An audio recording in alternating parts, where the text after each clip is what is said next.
Sexual assault is a crime significantly prevalent in American society, with an average of 463,634 victims per year, according to the Department of Justice.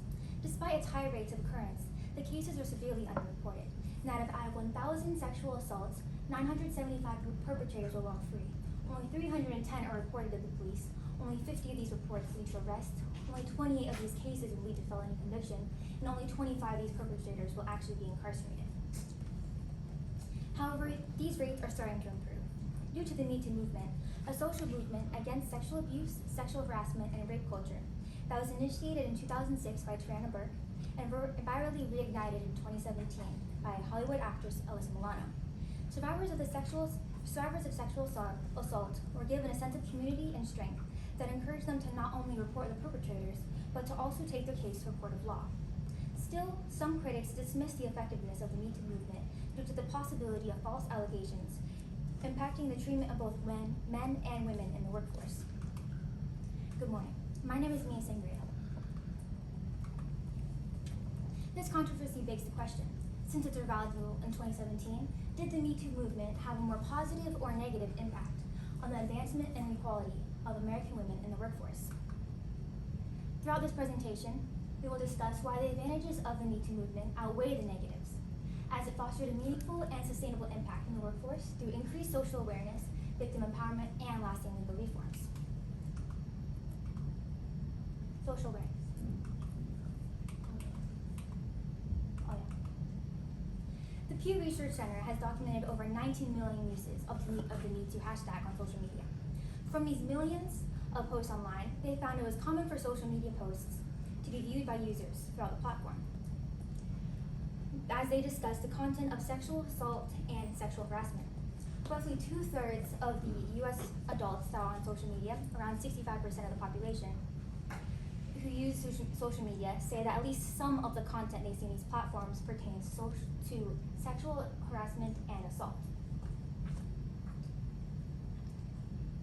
And this includes 29% that say a great deal of what they see on social media is focused on this issue, which represents this measure as a great deal and this measure as just some, with 24 to 10% having little to none. This increased discussion of the Me Too movement has led to a dramatic increase in news coverage of sexual assault, harassment, and other related topics on both local and national news. From this data collected by the Opportunity Agenda, it can be seen that while overall coverage related to sexual violence has begun to increase in 2013, between 2016 and 2017, news coverage media of sexual violence has a 65% increase as a direct result of Me Too. This can be seen as both in years 2017 to 2018, there is a high increase. This is sexual harassment or assault, well, this is only the Me Too movement. This shows a direct correlation as the Me Too movement increasing sexual assault searches.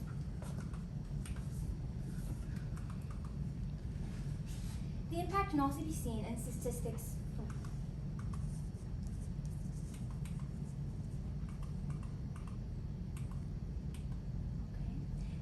The impact can also be seen in statistics collected by the FBI, in which there is a 10% rise in reports of rape in Massachusetts from 2017 to 2018. Note that this increase in violence committed is not the increase in violence committed, but rather that more survivors are coming forward and reporting, which is confirmed by an authority of the matter, the executive director of Boston Area Rape Crisis Center, Gina Sacramella, who attributes this to the Me Too movement.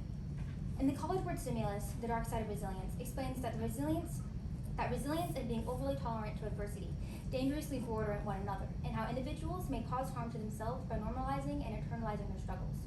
Relating this to the survivors of sexual assault active in the Me Too movement, the women were resilient in battling their traumas, but not overly tolerant as to be defeated by the injustices they faced after experiencing their trauma, as they chose to become part of the movement to build social awareness, empower other women,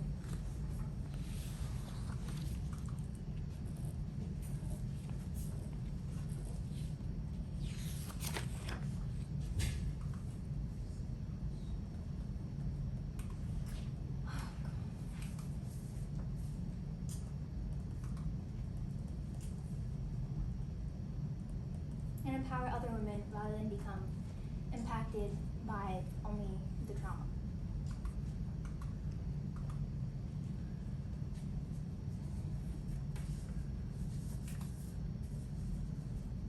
Through increased social awareness and victim empowerment, legal reform was able to be enacted, which was the most significant product of the Me Too movement in advancing equality in American women in the workplace. Previously, many survivors were silenced, as they were not aware of the forced attribution that in their contract that denied them the ability to sue or even publicly share their experiences. However, after the Me Too movement, the Ending Forced Arbitration of Sexual Assault and Sexual Harassment Act was passed, which banned forced arbitration in the workplace sexual assault harassment case and allowed survivors to file lawsuits against perpetrators. This bill represents significant progress in developing a workplace environment that protects and uplifts survivors. Another major obstacle for victims of workplace sexual assault was the Farragher Earl defense, a legal defense used to protect employers against claims of hostile work harassment when the employee failed to take advantage of preventive or corrective opportunities provided by the employer to avoid harm, such as choosing not to report the issue in due time. However, after the Me Too movement, judicial officials were able to gain a deeper understanding of the victim's perspective as to why they would not be able to report their employer due to a fear of retaliation. As a result, the court would reevaluate previous cases and its precedent of dismissing the cases of victims whose failure to report in due time as previously being seen as unreasonable, as they are now aware of the context behind the plaintiff's fear of coming forward.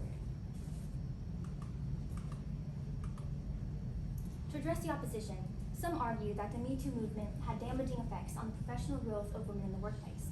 Diversity consultants and advocacy organizations found that rather than men adapting and actively mentoring and sponsoring women in the workplace, they are overcome by their fear of potentially being falsely accused of sexual harassment. This has led to the implementation of zero tolerance policies and